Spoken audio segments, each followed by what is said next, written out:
I can confidently say that I didn't see this coming.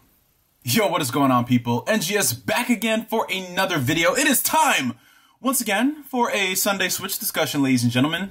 This is the segment of the week where we dissect all things going on in the world of Nintendo. I guess that's what it's come to, because we went from talking about the Switch on its own to just talking about things that pertain to Nintendo, which is not a bad thing at all, because Nintendo has been, they've been doing good as of late, especially coming from the guy who spends the majority of his YouTube career criticizing a lot of the more questionable decisions that the company has made. I'm so happy that I can get on here and be a fan of Nintendo without having to damage control for some of their weird decisions. And what they did recently was just another one of those situations. So you guys might recall back a few years ago, I believe it was exactly 5 years ago, Nintendo came over to the Video Game Awards and they debuted a world premiere announcement. What was that world premiere announcement? That reveal was that Cranky Kong was a playable character in Donkey Kong Country Tropical Damage Control. And here we are 5 years later, and that very same company shut down the entire internet with the reveal that Joker from Persona 5 is going to be joining the Super Smash Bros. Ultimate roster. Let's compare and contrast 2013 to 2018. One of the biggest glow-ups for a company. The company that was basically irrelevant to gamers. The company that the only reason people would talk about them would be for Smash Brothers. That same company not only turned things around with the Nintendo Switch, but they've managed to get the attention from people who aren't even interested in Nintendo. And by that I mean the general population of people who started playing the Persona series with Persona 5. Now, it should be no shocker to anybody that Persona 5 has, no pun intended, stole the hearts of a lot of gamers who, quite frankly, are not even into Japanese RPGs. I'm pretty sure you guys know a good chunk of people who maybe had a passing interest in JRPGs. They didn't know what franchise to start. They saw that Final Fantasy really wasn't what it used to be. And then when they heard all the positive things about Persona, they hopped on board and they ended up loving it. So Nintendo, this company is very smart because they took that momentum, all the momentum that has been garnered from the fans of JRPGs as of late. I did a video before talking about how I'm so excited that Japanese gaming is coming to the forefront of everybody's attention again. And they took that excitement and they literally planted themselves at the forefront of it and said, hey, we know you guys love these Japanese games. We know you guys love JRPGs. So what we're going to do is take one of the most popular franchises out right now and put it in our most popular franchise that is coming out tomorrow. And with this DLC announcement, it's going to be the first character. The first one, so it's not going to be something later down the road. When you buy that season pass, that's going to be the first challenger you get. That is genius. I know a lot of people are going to be watching this video and be like, how is that genius? So they're taking a popular character from a franchise and putting it in this game? Yes, they are. But you got to really look at everything like objectively. And you look at the things that people are talking about and getting excited about. Persona is one of those things. What is the one game franchise, more than any other series, that we see a lot of people port begging for? Persona 5. They announced that Joker is going to be playable in Super Smash Bros. Ultimate. Could this mean that Persona 5 is making its way onto the Switch? Now, this isn't going to be a rumor speculation video, but I wouldn't be surprised if the day they announce Persona 5, the Joker release date, they drop that they're coming out with the port. Persona 5 Ultimate, Persona 5 Reloaded, Persona 5 Crimson, whatever you want to call it.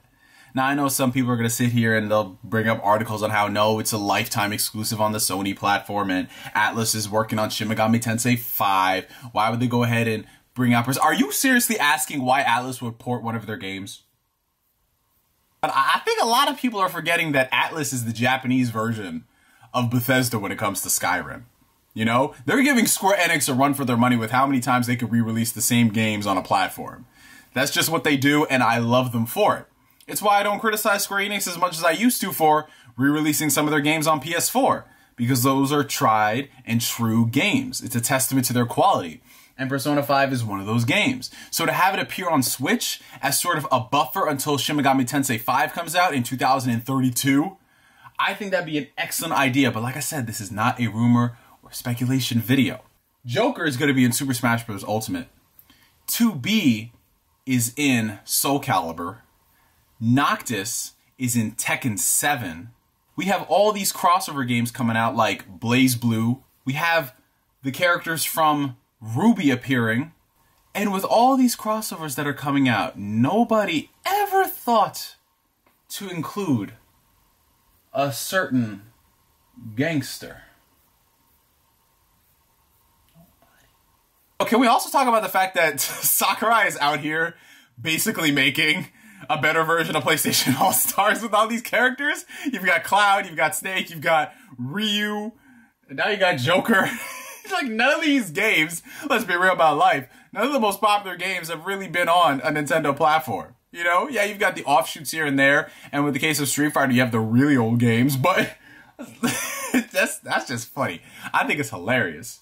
But I'm happy about this. I am happy that Nintendo is out here making these third-party deals, man. I'm happy that they're doing that stuff with Atlas. I'm excited that they're working with Bethesda. Bethesda and all their practices aside with Fallout 76, I'm happy that they're working with them and Panic Button to get the next Doom game out. I'm happy that they're actively talking to NetherRealm Studios to come out with a Switch version of Mortal Kombat 11 day and date. I'm happy that this company is making these moves, because these are the things that we need to see going forward into the Switch's life. And I know a lot of people are going to say, well, it's going to be the worst version of these games. Yeah, it is. Definitely going to be the worst version of these games. But what is important is that Nintendo is building these relationships, and they are bringing back the core gamer. If the Switch wasn't evident, all these games throwing up crazy sales and numbers on the charts, gamers are hungry for stuff on the Switch. And stuff like Mortal Kombat 11 and Doom Eternal, yeah, they might not be the best looking or best running versions. Yeah, they'll probably look like they have a coat of Vaseline on them and run at 25 frames per second. But what does this mean for the future of Nintendo? What does this mean for the Switch successor and beyond? If they see that these Nintendo games are selling on a platform that, let's be honest, is not more powerful than the standard tablet, this could say something going forward, that maybe these developers are going to go out there and go the extra mile to release a custom version on the Switch if they see the games are selling. Games like Doom, Skyrim, Wolfenstein 2, I'm sure those games have performed pretty adequately on the Switch.